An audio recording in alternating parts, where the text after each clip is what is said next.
নমস্কার, কলকাতা ডায়েরি থেকে আমি শ্রাবন্তী বলছি। আজকে সকাল সকালে একটু বাজারে গেছিলাম, তো কিছু মাছ এনেছি। মাছগুলো একটু দেখিয়ে দেব।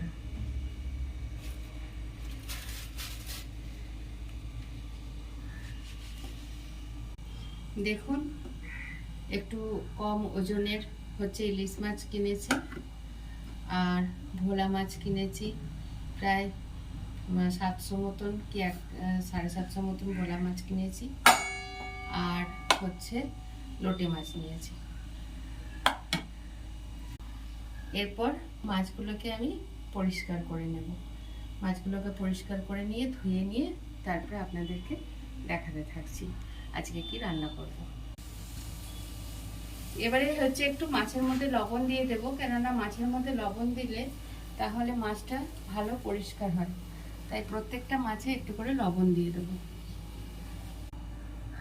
এরপরে এই লবণটা দিয়ে ভালো করে এমনি করে একটু ভালো করে মেখে নেব, তাহলে মাছের মধ্যে যা যা নোংরা থাকবে, যতটা নোংরা থাকবে মাছটা পরিষ্কার হয়ে একদম স্বচ্ছ হয়ে যাবে।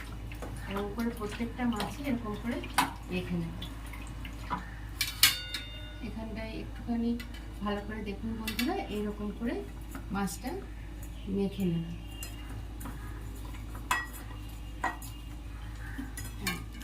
এরপরে আমি অনেকবার ধুয়েছি, একবারে লাস্ট একবার ধুয়ে নেব।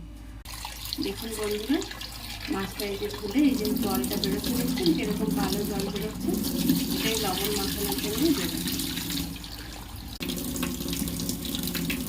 দেখুন বন্ধুরা, এরকম জলটা নোংরা বেরিয়েছে, দেখতে পাচ্ছেন?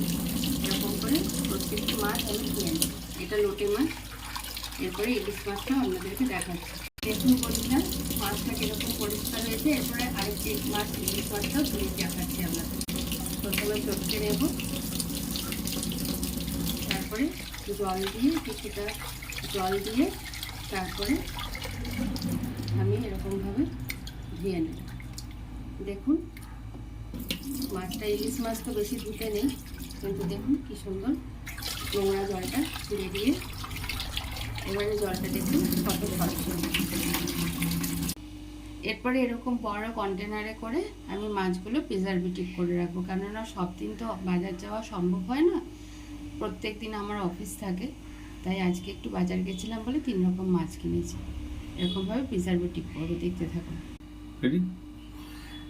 হ্যালো, এটা হচ্ছে আপনার বন্ধুরা, আপনাদেরকে হ্যালো বললাম। এইভাবে এই ভোলা মাছটাও আমি নিয়ে নিলাম। এখানে একটু নোংরা আছে, সেটা আমি পরিষ্কার করে নিলাম।